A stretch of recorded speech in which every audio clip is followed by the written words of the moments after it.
just as an introduction, my name's Grantham Good. I work at Pepper Global. We're an existing MODLR customer. So I'm here to do just the introductions today for the user group. So this is our second user group. If you attended the last one, we had 3 sessions. This time we're having 2 sessions with 2 presentations from 2 different groups. Now, these user groups we're looking at doing a quarterly basis, so roughly a quarterly basis. So we'll continue to look for new content and new customer stories especially. But today, for the first presentation, we're going to have Paul van Essen. He is an existing MODLR customer also, and in his role as the Planning and Reporting Analyst. He's recently built a workforce planning model, and he's going to showcase some of the features, especially around the formatting and the end user experience in his presentation. And then we'll be moving on to Ben Hill, who's the founder and managing director of MODLR. So he'll take the opportunity just to talk through some of the latest features for MODLR and what's coming very soon, and also some of the future feature releases and roadmaps around the MODLR platform coming into the new year. We'll also be able to field some questions at the end there, especially around some of the questions you may have for Ben. So I do welcome any questions, and do make sure you take the time to ask those questions you want to know about the MODLR platform or any of the items you see today. So first up, we'll be starting with Paul van Essen, and we'll kick off the presentation now. So today we're going to be looking at a recent build with some key learnings from a workforce planning model. Here you can see an FTE cube with some standard dimensionality. So let's pop back and open up the view. On first appearances, it looks quite complicated, but we'll just do a quick step through. So basically, what you're seeing here is for a particular department, all the employees, whether they be full-time, part-time, contractors, or new hires. You can see the various different pieces of information that's required. So, for instance, with contractors, mainly after standard hours, we're after full-time, you're after information. So I guess one of the key learnings here is around the colour formatting on different pages and cells and columns. So as you can see, the full-timers, the yellow cells are required for data input, which has a lot more information. Then you go to the contractors, after less information, and then just scroll across to the right. You can see actuals up to a point in time, and then you can see the forecast for the balance of the year to fill out the year. So one of the key takes here is that you can change your scenario, and you can see the actuals retain the planning year, the forecast, sorry. The forecast comes through in the rolling forecast, and then the budget year appears, and now you can enter in data for your budget year, again by your full-timers, part-timers, contractors, etc. This basically now gives you the layout of the template.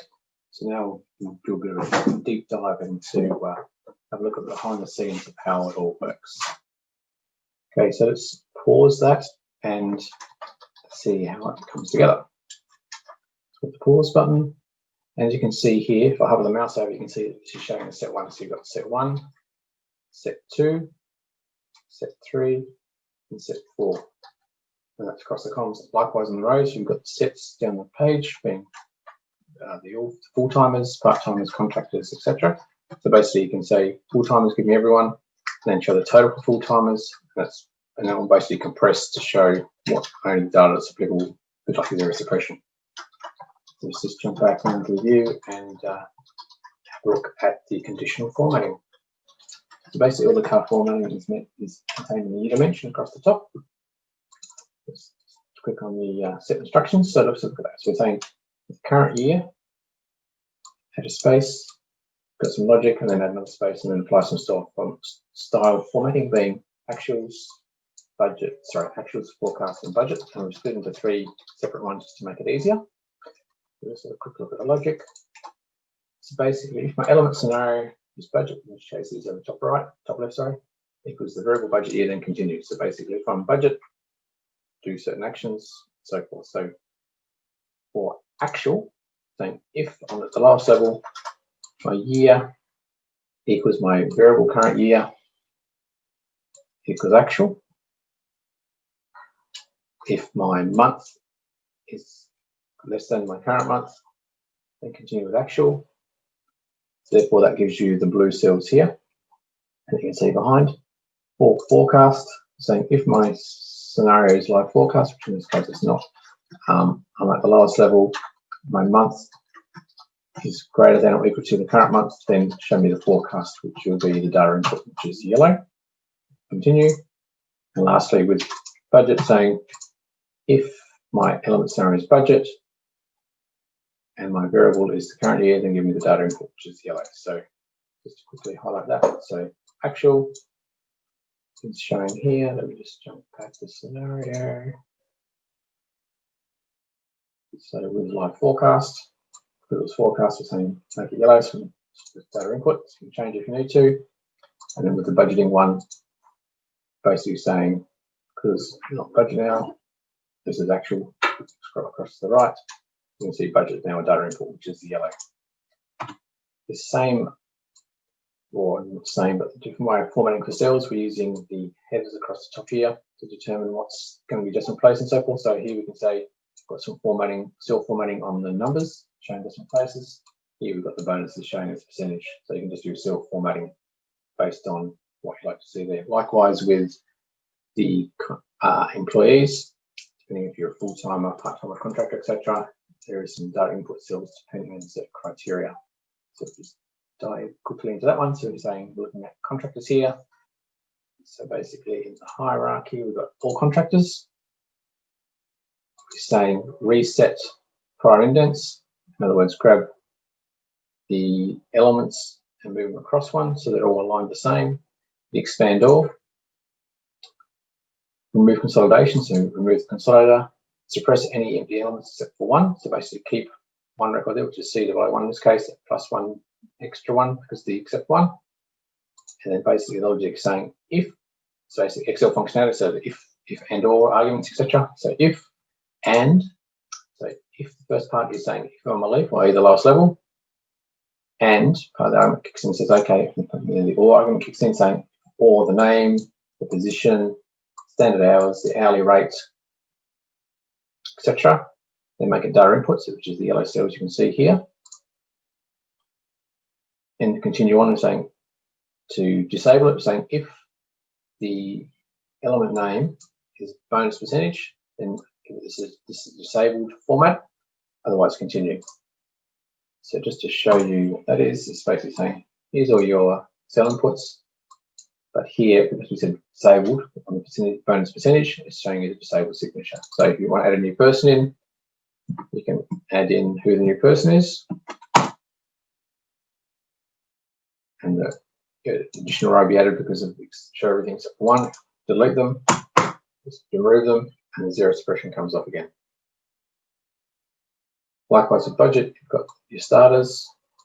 And at the right hand side, you've got your input for the FTE in this case, and you can put in the FTEs when you want them to start, which month, etc., and just fill in the balance of the year. So when they're finishing, when they're starting and how long they're going to work for.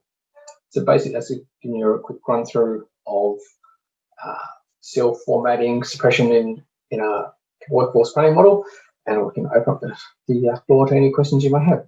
Thank you. All right, so just Ben Hill here jumping in. Any questions on that demo? Otherwise, I'll get set up for taking us through the roadmap.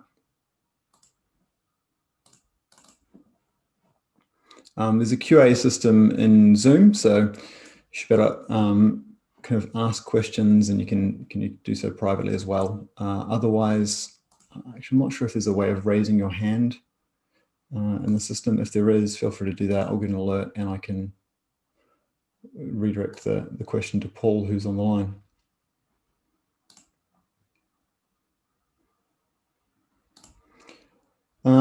In the meantime, I guess I'll kick off with the product roadmap. Is that okay, Grantham? Yeah, that'll be good, Ben. Yep. So just continue on to the next session. Yep, sure thing. So quite happy kind of bringing together and solidifying our vision for the next year. I think when doing a roadmap, it's always best to come back and revisit our values and what makes us us. So that's the first part of this. We'll revisit that. Before we kick forward, I think it's worthwhile just adding in a safe harbor statement here, which pretty much just says, don't buy a MODLR for something we're implementing this year or next year. It's best to base your purchasing decisions on what functionality we already have.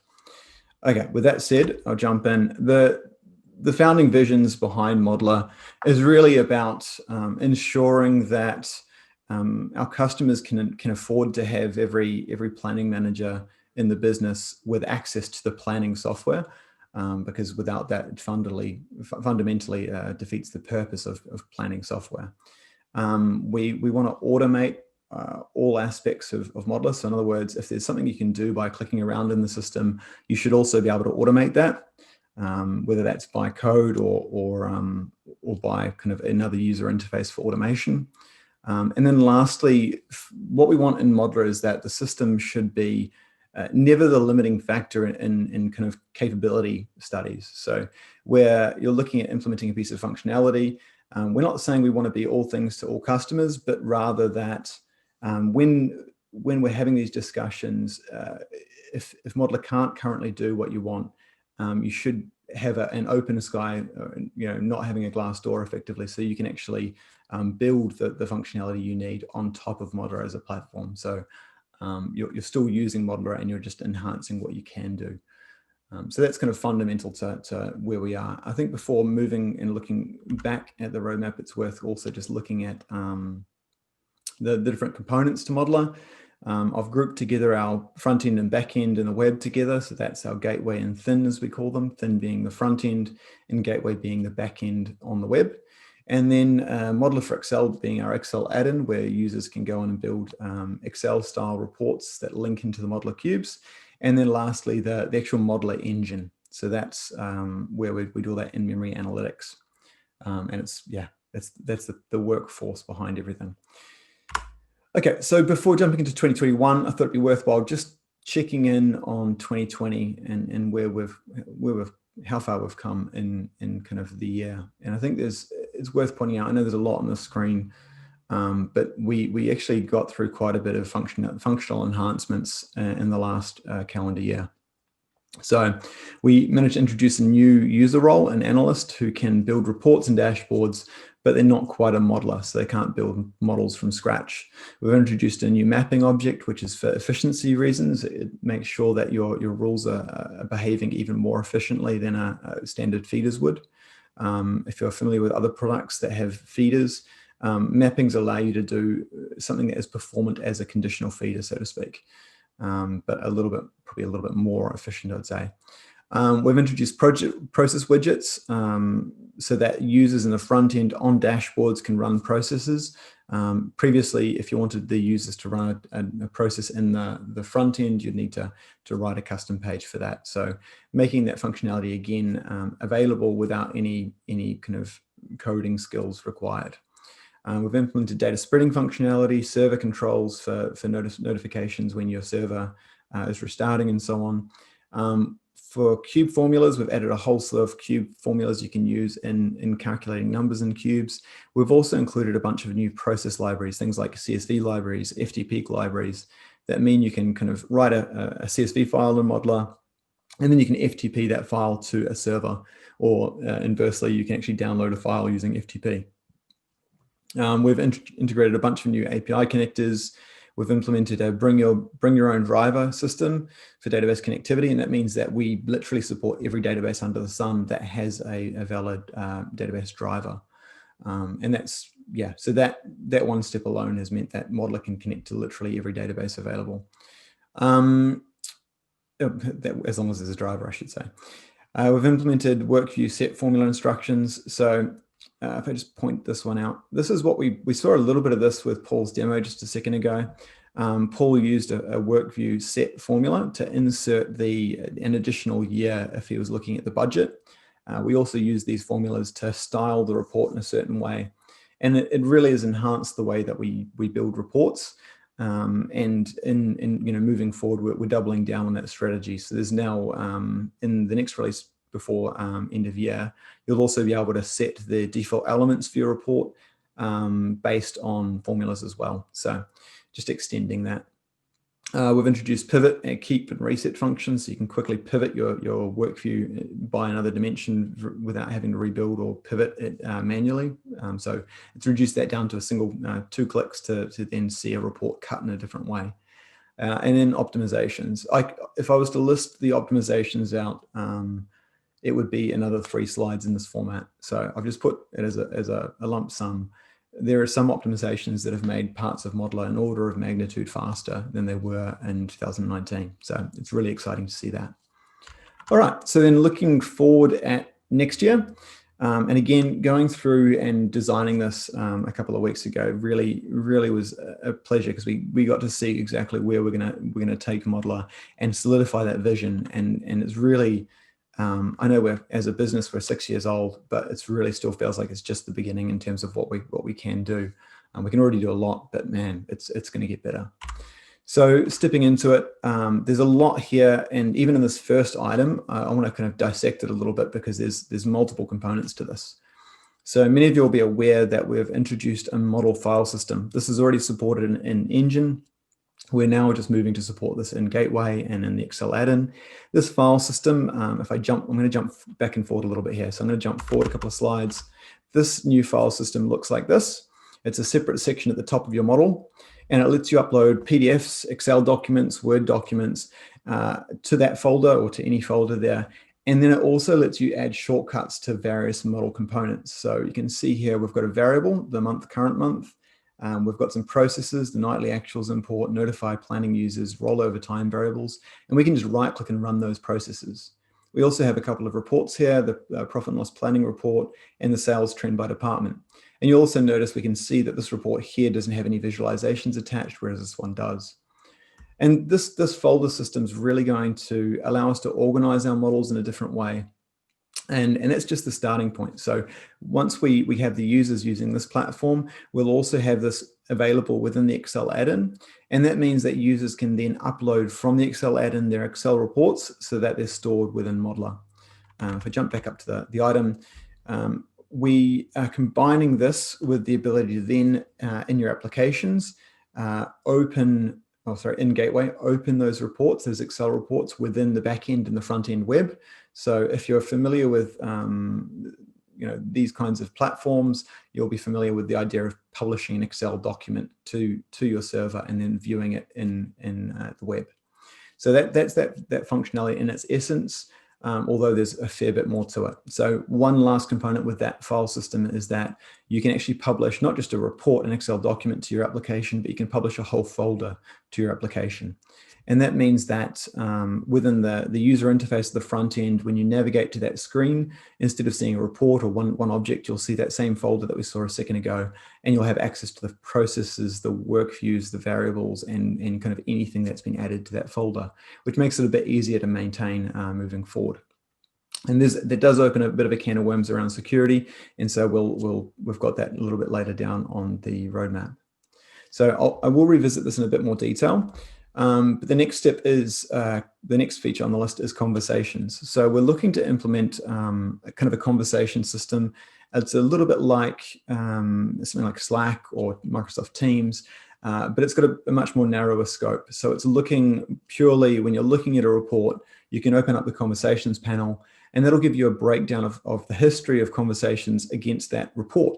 Likewise, you can do it for processes or for dimensions, and it really serves as a way of logging information about that report. So it might be set up a certain way initially. You can add comments around that, and then as it gets changed and its kind of life cycle kind of moves on, you can then track any changes and really keep that as a bit of a knowledge base. Within the conversations panel, you'll be able to change away from that object in question to your security groups. And security groups, for those of you who are not aware, is also a new function on the roadmap. So we're introducing security groups. So if you're part of an administrators group, you'll be able to navigate to that conversations for that group, and you'll be able to chat with other administrators of the system. Okay, moving on, notebooks. For anyone who's familiar with tools such as IPython Notebook, or I'm not sure if I've said that right, but the general principle is it's a merging of a word processor such as Microsoft Word and something like, well, actually it has that functionality of Microsoft Word, but it then allows you to add workview visualizations, work views, processes, and all sorts of other components into that Word document. And the real use case for this is where you have a month-end process that is run a couple of processes, update some variables, then check some results in different work views. You can actually have that in one big long document within the cloud and actually be interacting with that. So once you've finished that month-end process, you can tick the box at the end of the day and say that's been done, which can get archived as well. We've got some dashboard enhancements there focused around competing with the likes of some of the industry titans in the market, things like Tableau, Power BI. There's always things we can do in our dashboard environment. And initially, we're going to have a focus in the first 2 quarters around making the user experience of building a dashboard simpler. It's going to be a bit more drag and drop. And there's plans to enhance some of the widgets that we already have. There's another item here, which is the package manager, which we'll show a little bit further on. The package manager is exciting. It will be exciting for any of our customers that are at the enterprise level. Anyone that has a development, test environments, and they have to deal with migrations. So this piece of functionality will save a lot of headaches moving forward. Especially if you've changed or built a new cube or changed some formulas and in development, you've tested that and you want to then migrate that to production, you can build a package. And I'll show you what that looks like in just a minute. The menu designer is a new thing we're looking to implement right now in MODLR. We are aiming for a system that requires no programming knowledge in order to build a full solution. Unfortunately, right now, our menu system, by default, if you're just using the default menu, it doesn't look very nice. So our menu designer is there to allow the user to build really good looking navigational systems or menus at the top of their applications using customer logos, any kind of iconography, and all the screens. It's kind of like building it. If you're familiar with a website development tool like a blog development tool like WordPress or Squarespace, you can drag and build your menu using just drag and drop. So it'll be very handy, and it will keep people from having to learn just that little bit of HTML to do a custom nav bar. We've integrated with a bunch of new systems over the last year. One of the things we want to do better is document how to use those and set up some sample repositories. So the idea is we'll have a GitHub repo for each integration that includes all of the different processes for how to import that data into tables in MODLR or into cubes. And then we'll actually also set up a package using the package system mentioned earlier that you can download from GitHub and upload straight into your environment. So then building a connector will be as simple as adding the integration and then installing the package for that integration, which will then give you all that connectivity. In terms of Excel now, just breaking off from the other components, we're looking exclusively at the Excel add-in. We're looking to add more model development tools into the Excel add-in, things like being able to build dimensions, formulas, and also navigate around work views in a desktop client. So that's a bit more like your traditional desktop modeling tool. Given we've gone cloud first, there's also a bit of a need from some of our users that are from a competitive product perspective. They often have a desktop tool, and so we're kind of looking to implement something around that space. All right. Just a reminder, if you have any questions, flick them through Zoom, and we'll get to them towards the end there. In terms of the next steps, there's only a few more to cover off, so I'm kind of rushing through here. Looking at adding additional security providers for single sign-on. So I've highlighted there Okta and Active Directory. These are two we'll aim to add in towards the first half of 2021. And that'll then allow you to map your current MODLR environment to Okta or an Active Directory security system. And it means that both across your web, your Excel, and your well, pretty much all the front ends, you can then log in seamlessly through that provider. So you won't have to go through standard login. We can also download your user groups from those Active Directory systems and have that mapped to security within MODLR. And that leads into the next item here, which is backend security. So at present, if you're familiar with how MODLR works, all of the security is on the front end. So what users can see there, and we go down to a kind of a self-security in that way. However, we're looking to add more security from the back-end perspective that'll then kind of trickle down to the front end. This is more important now that we have file system objects that can be shared, so that you can actually absolutely block access to a process. And even if that process is in a folder that users can see in the front end, they won't be able to access it.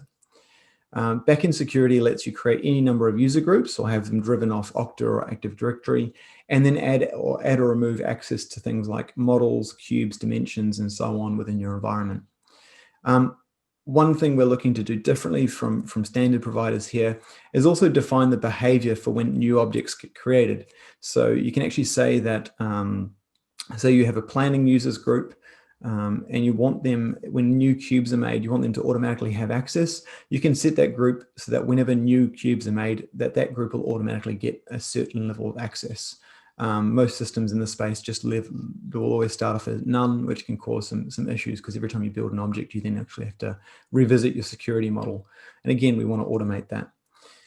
The next item is quite an exciting one. If you use iPhone shortcuts on iOS devices, or if you're using action blocks on Android, pre-authenticated URLs mean that if you need to run a process from your mobile phone, or you want to look at a report from your mobile phone, you can do that with one click, or one tap, I should say. So you can create a pre-authenticated URL that's mapped to a single process. You can then link that to your iOS shortcut, and then with the touch of a button, you can run that process and get a callback, you can get a response when that finishes. And you can also run a report to then see, okay, did that solve the problem or what have you? And I'm thinking of a scenario here where if you're responsible for some numbers that, and the upstream system's a little bit unstable, and maybe it didn't run in the right timing, but you've just received notice that it has ran and it's kind of early in the morning, 7 or 8 a.m. You don't want to log into the system to then go run the subsequent process in MODLR. You can also just link that to an action or a shortcut on your phone and hit the button to import that. Moving on, with MODLR, it's an ongoing process to reach our certifications and our compliances. So that's something that's always fresh in our minds in terms of our direction. So we're working towards our ISO 27017, which is cloud security or cloud software ISO compliance, and our service organization compliance as well. So we're looking for that for 1 and 2 moving forward in 2021. Lastly, now there's 2 items. We want to be able to provision new instances of MODLR using an existing backup. So we have taken a backup or a package of your environment. Backups are taken every 24 hours, regardless of what you do as a user. You can trigger a save, which will also trigger a backup. And then if you want to then set that up on a new instance to debug something, you can actually just hit new instance, select that backup and go, and you'll be up and running within 15 minutes with your new environment using that backup of a production or a backup of a test environment. And then lastly, scheduling reports for delivery. So this is where we want to actually make it so that you can build a report, but then you can also schedule that report to be sent to you every Monday morning or so on. You've already got the controls to make it so that that report will be dynamic and fluid, and it will always show you kind of the latest information. So that part's already built. It's just making it so that now you can say, all right, send me that report in my inbox, make it hit my inbox at 6 a.m. on a Monday morning, and have it show you last week's performance. So that's the plan moving forward, is to allow more of that service architecture around kind of scheduling or report bursting. And we'll have that hooked into processes as well, so that you can schedule reports to burst via processes. All right, so just stepping in and kind of spotlighting some of those things. The file system plus Excel add-in plus cloud view, that will let you view your Excel documents in the cloud, front end or back end. And on top of that, we're also allowing that file system view into the front end, so that any files seen there will be visible to the users. I did okay with showing this and explaining it, I believe. So I'll move forward. Here's that screenshot again of the file system view. And here you can have subfolders below that. And you can see, obviously, there's a lot of intricacies and moving parts here, because these file systems will also be secured via the new security layer in the back end. So certain folders will have certain levels of access for different groups. There's also, I should also mention, there's a locking system. So you can actually lock a folder, which will then make sure that only you as the locker can then unlock it, as long as you've got the permissions to lock it in the first place.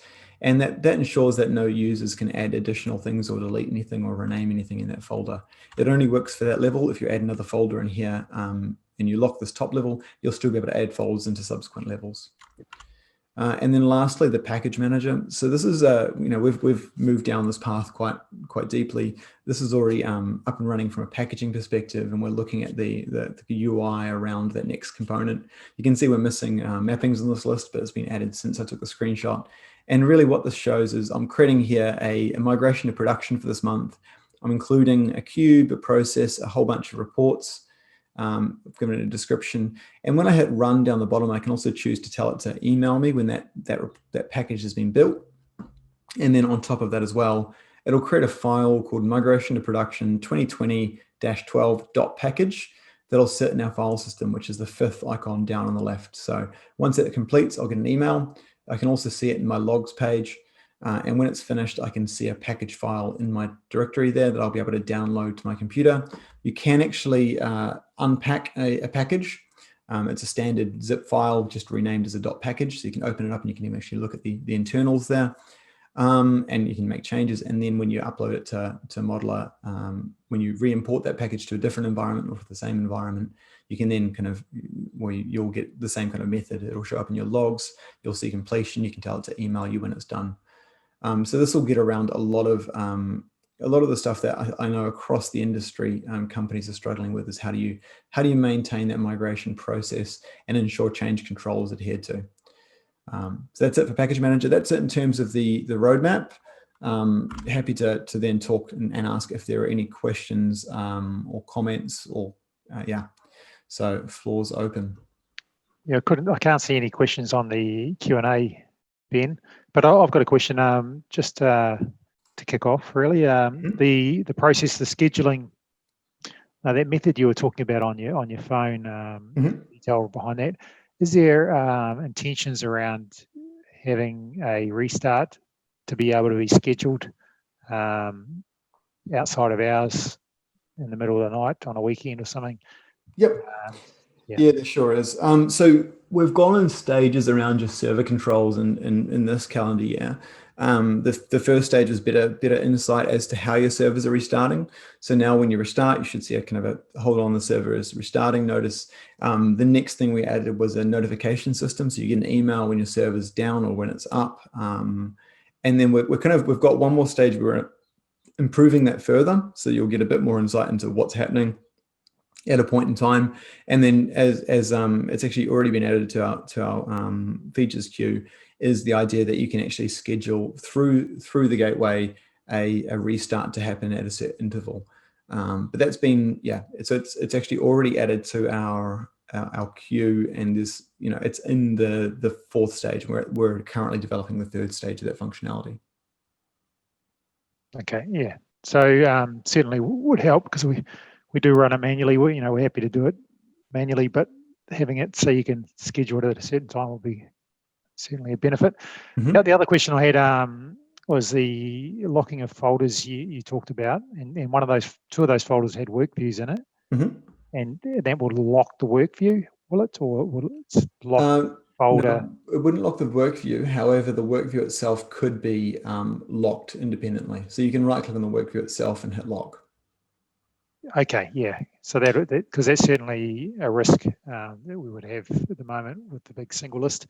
Where our analysts can change some of the work views of other people. So we've definitely got a rhythm going, but there is that risk around it. So you'd prevent that by putting the security on the work view as such.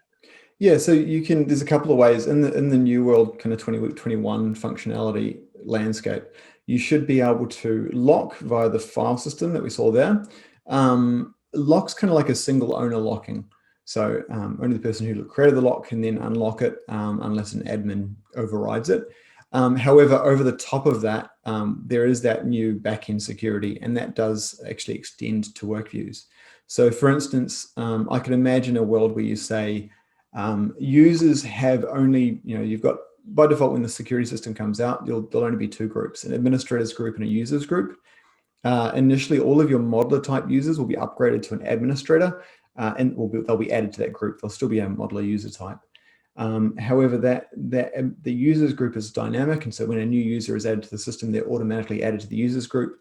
And so I could see a world where you would set a number of reports to read-only mode, meaning that users can't, if they're not in the administrator group, they can't change the security, they can't change those work views. And then additional to that, you would add a setting that says any new work views that get created, the users group will have write access to them. And that way users can create their own new work views, and they'll be automatically available to all users unless they choose to lock them independently. So that should address that there's a couple of ways to address the issue of users overriding other users' work views. Okay, yeah, thanks. There is a question there, Ben. I don't know if you want to... Sure, I'll read it out. So the conversation system mentioned, is that mainly for version control of the object, or can it be used to form a narrative around budget submissions, for example? So yeah, this is something we've talked about, whether it was a development tool for people building models, or if it's a user tool for collaboration. We settled on it being a user tool. However, in the short term, we'll definitely see users using this for version control around reports and processes. However, we're looking at the functionality of being able to make a comment that also points to a certain slice of that work view, and potentially even a certain cell of that work view. So it's not going to leave anything in your report or work view per se, but it will add into that conversations panel with your comment the context of, okay, when Ben made that comment, he was looking at the budget for this department in this year. And if it's kind of just basic context, but going a bit deeper with that, we want to actually be able to say, you can comment on an individual cell, and it'll say, okay, there was that context of the work view, but there was also, Ben was looking specifically at this intersection in that report. So it won't be live, it won't show in the work view. That's not the plan. The plan is to have it all in that conversations panel, but it will give you the ability to actually have it per that in cell intersection. And so in that way, I believe it can be used for adding narrative around the figures, because the actual figures will be attached to that. So is that, I think that's that question hopefully answered. I can see another question here. I'll just read out. MODLR has recently added a number of integrations. Are there additional integrations in the pipeline? Yes, so absolutely. We're looking at integrations as something we want to keep adding along the way. We haven't added it as a specific roadmap task, because it's actually very quick for us to add an integration. We can add an integration in a matter of days. And so far, we've very much been adding them to the library based on user need. So when we get a support ticket or we're in a process talking to a company and they're saying, well, actually, we want to be able to connect to this system A or system B, how does that work? And we can quite quickly set up a connector in the integration library. But yeah, this year we're going to take more time, that as we add those connectors, we'll disclose it a bit better on our forums, and then we're also going to go through the additional effort of setting up a full library of processes that work to get kind of standard scenarios down with that connectivity. So if you take the example of Xero, there'll be a package you can download and a library that has getting journals, getting your chart of accounts, companies, tracking categories, reports, as well as drilling through to invoices and PDF documents. And that'll all be part of a package for that type of connector. I hope that answers the question. Cool. Is there anything else? I can see that that's all the questions answered for now. Yeah, I mean, we don't have to go to full time. So certainly, I mean, that was really good. Thanks, Paul and Ben, for taking us through those two sessions and giving us some insight around some of the roadmap and development that you've got in the future there, Ben. So I do like the fact that you're looking at the low code scenario and easy to deploy and some automation capability. Certainly looking forward to that folder structure coming into the mainstream version, and an Excel add-in. Everyone's using Excel still, so we any advancements there would be fantastic. The one thing I think for the wider users, we do have access to the community website on the MODLR platform through the MODLR website, which has been quite good for any of these sort of discussion points or enhancements in the future that you possibly want to put in place or think would be a good idea to put in place, and you generally get a good response quick enough from the guys in the MODLR team around whether it's on the roadmap or planned for, and even any sort of troubleshooting you might have around some issues with formulas or understanding of syntax or formulas. Certainly go forward and use the community site for that. Otherwise, these sessions we're having, again, they are quarterly, so leading into the new year. Let's hope next year we could possibly do something at a venue or on site somewhere, so that we can have a bit more of a face-to-face and a social aspect to it. And I think that would be possible in a few months' time, all things going well. So it'll probably be Sydney, but we'll just wait and see closer to the time and announce something in the new year. But do you have anything else to add, Ben or Paul, to the session? Again, thanks Paul, thanks Grantham for running the session, and yeah, I feel like it's exciting times moving forward. Yeah, good. Yeah, thank you, Ben. Okay, so we'll just finish up there, and again, just keep an eye out for the next user group. We'll use the same method for setting out the messaging and on the meetup site. And again, like I say, it will be recorded, but hopefully we'll have a session with people in the same room as well. And look forward to it. Thank you. Thank you.